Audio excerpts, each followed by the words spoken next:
Rifeensa keessa kana qaba. Rifeensa kana qabi. Rifeensi kun dhagee barsiisanii malakkaamaadha fuula waaqa duratti. Kana gurraacha osoo addeessuu hin dandeessu.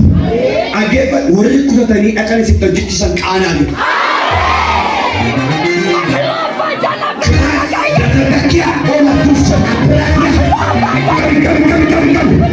Namoota bilisa guddaa baatu jiru. Guddaatu hiyyeema. Sabbina namoota baay'eedhaan qaanessuun kan beeku qaban.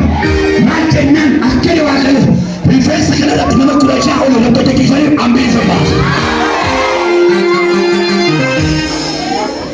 Atiloor Danastiraaya keessumaa namoonni baay'een rifeensa keessan gaafa miicattan gaafa rifeensa keessan qabdan eeboon akkas nama waraan garuu gaafa laaltan rifeensuma keessa rifeensi ormasitti ta'eera.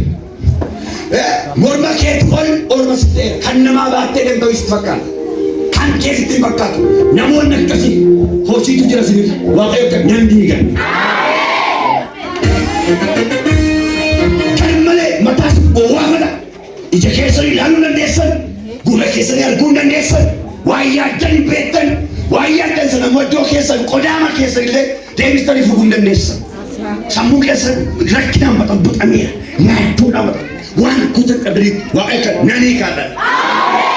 Qabee keessa namoonni kanaa rakkatan qabaasanitti kana nakkuun tarbuu dalaati aduun takkiloo birra hedha birachuudhaaf seefila hedha waaqayyo kennaan ta'e namoota baay'eef nan bariisanidha.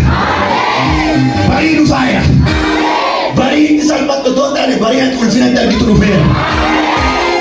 Qabattee mataan kee kun irraa kaasee kan qiyaatu kan dhukkubaa waraanam kan mata buuqiidhaan waraanam kan rakkatee miidhamu otoo ta'an maqaa Yesuus Kiristoos irraa kaasee nagaa siifatu.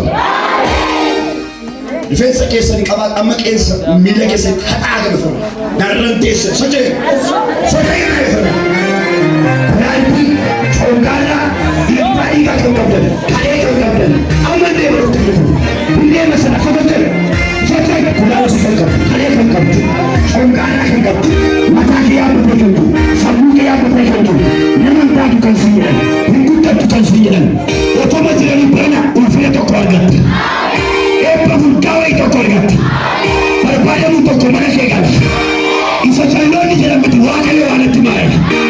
Warra mataan isaanii waraanamaa jiru kana natu waraanameef jedha. Natu dhiigeef jedha.